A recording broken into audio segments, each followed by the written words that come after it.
যারা রমজানের শেষ দশকে মক্কা শরীফে থেকেছেন তারা শাইখ আব্দুর রহমান সুদাইসের কুনুত পেয়েছেন। যারা পেয়েছেন অথবা কেউ টিভিতে ভিডিওতে দেখেছেন, শাইখ আব্দুর রহমান সুদাইস 27-এর আলোচনায় 45 মিনিট থেকে 1 ঘন্টা দোয়ায় কুনুত পড়ে। আল্লাহুম্মা হদিনা ফিমান হাদাইত ওয়া আফিনা ফিমান আফাইত ওয়া তাওয়াল্লানা ফিমান তাওয়াল্লাইত ওয়া বারিক লানা ফিমা আ'তাইত ওয়া কিনা ওয়াসরিফ আন্না বিরহমাতিকা শাররা মা কাদাইত ফাইন্নাকা তাকদি বিল হাক্কি ওয়া লা ইয়াকদা আলাইক। এমন ভাবে হেরেম শরীফে মক্কায় শাইখ আব্দুর রহমান সুদাইস দাঁড়িয়ে হাত তুলে লক্ষ লক্ষ উমরা পালনকারীদেরকে নিয়ে এক মুনাজাত ধরে কাঁদতে কাঁদতে মানুষ বেহুশ হয়ে যায়। দোয়ার কথা শুনে গায়ের লোম খাড়া হয়ে যায়, হৃদয় বিগলিত হয়ে যায়, চোখ দিয়ে দাঁড় দাঁড় করে পানি নামতে থাকে। 27-এর রাতে মক্কায় শাইখ আব্দুর রহমান সুদাইসের দোয়ায় কুনুত যদি শোনেন, অনুগত হয়ে আল্লাহর কাছে চাওয়াকে বলে কুনুত। আল্লাহ বলেন আল কানিতিনা ওয়াল কানিতাতি, অনুগত বান্দাদেরকে আমি পছন্দ করি।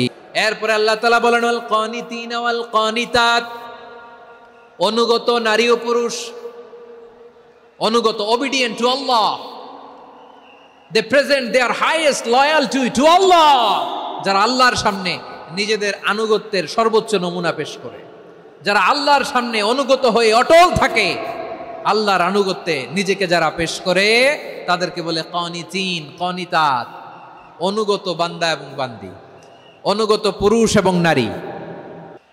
ওয়াল কানিতিন ওয়াল কানিতাত, অনুগত বান্দা বান্দিদেরকে আল্লাহ বড় ভালোবাসেন। আল্লাহ বলেন হাফিজু আলাস সালাওয়াতি ওয়াস সালাতিল ওয়াসতা ওয়া কুমু লিল্লাহি কানিতিন, তোমরা নামাজগুলোকে যত্নের সাথে আদায় করো, বিশেষ করে মধ্যম নামাজ, আসরের নামাজ।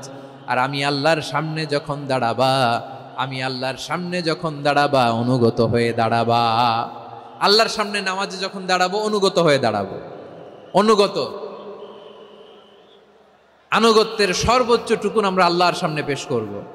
কেমন করে নিজের আনুগত্য প্রকাশ করতে হয় প্রিয় ভাইয়ের, আসুন বিষ্ণু ঈসা ইসলামের জীবনী থেকে দেখি।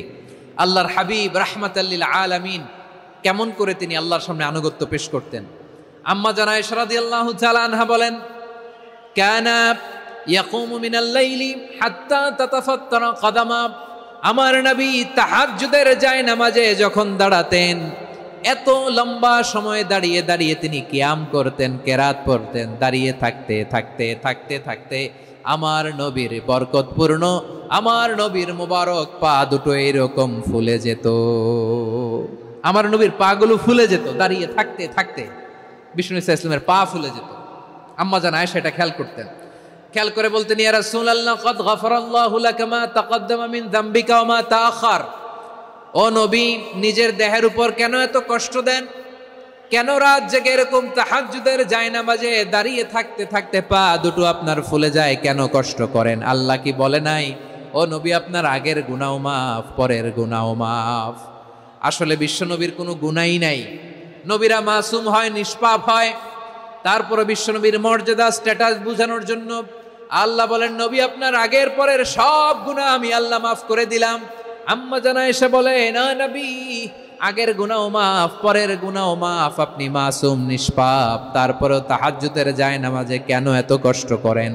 বিশ্বনবী জবাবে বলেন, আফালা উহিব্বু আন আকুনা আবেদান শাকুরা। ও আয়েশা, আমি কি শুকরগুজার বান্দা হব না? আমি কি শুকরগুজার হব না? আল্লাহ আমার সব মাফ করে দিয়েছে, ঠিক আছে, আমার গুনাহ নাই, ঠিক আছে, কিন্তু আল্লাহর নাজ নেয়ামত ছাড়া তো এক মুহূর্ত আমার পক্ষে বেঁচে থাকা সম্ভব না। সে আল্লাহর নেয়ামতের শুকরিয়া হিসাবে আমার কি শুকরগুজার হওয়া উচিত না? আফালা উহিব্বু আন আকুনা আবদান শাকুরা, আমি কি শুকরগুজার বান্দা হব না? ও আমার ভাইয়েরা, বিশ্বনবী ঠিক এমন ভাবে আনুগত্যের নমুনা দেখাতেন। এখানেই শেষ নয়, আম্মা জানা এসে বলেন, তাহাজ্জুদের জায়নামাজে দাঁড়িয়ে থাকতে থাকতে ফালাম ইয়াজাল ইয়াবকি হাত্তা বাল্লা লিহিয়াতাহু, আমার নবী কেরাত পড়তে পড়তে কাঁদতে কাঁদতে দাড়ি বেয়ে বেয়ে ওনার পানি ঝরতো। আর এক জায়গায় এসেছে হাত্তা বাল্লা হাজারাহু, নবীর জামা ভিজে যেত চোখের পানিতে। ও অন্য বর্ণনায় এসেছে হাত্তা বাল্লাল আরদা, সিজদায় লুটিয়ে পড়ে যখন বিশ্বনবী কান্না করতেন, বিশ্বনবীর চোখের পানি দিয়ে জমিন ভিজিয়ে যেত, জমিন ভিজিয়ে দিতেন।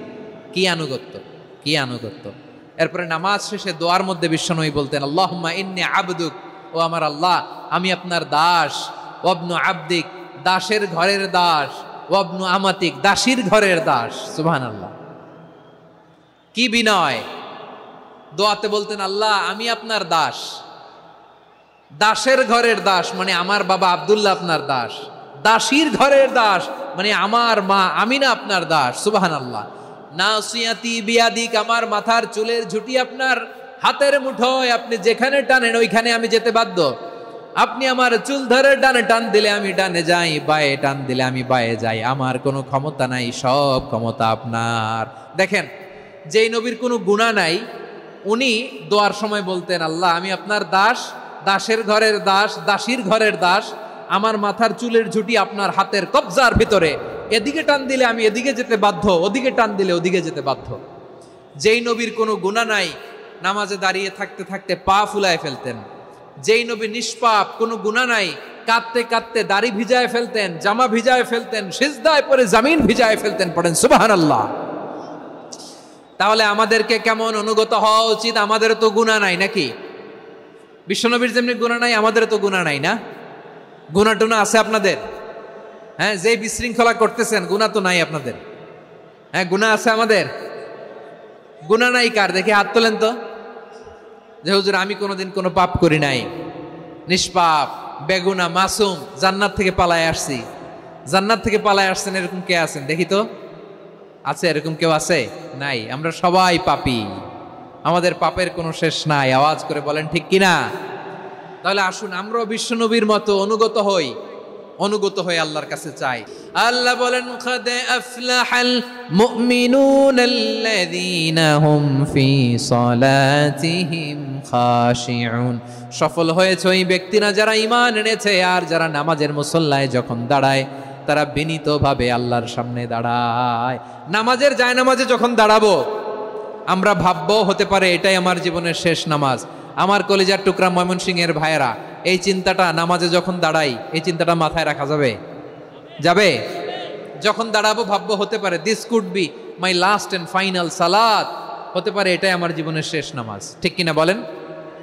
তাইলে অন্তরে খুশু আসবে।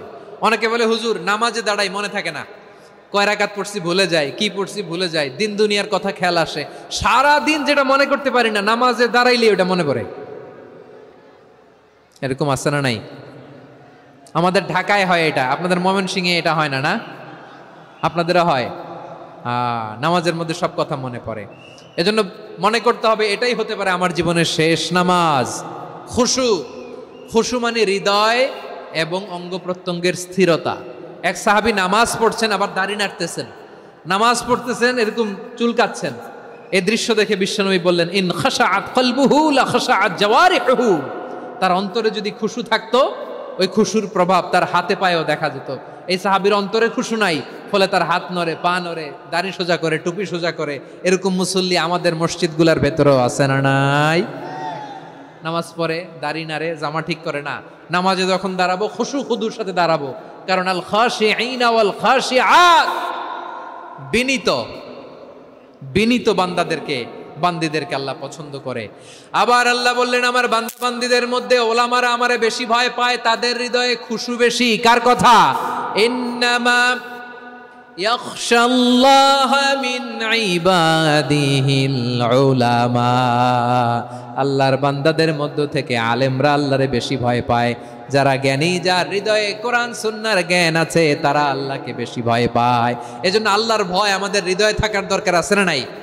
যাদের হৃদয়ে আল্লাহর ভয় আছে তাদেরকে পছন্দ করে কে?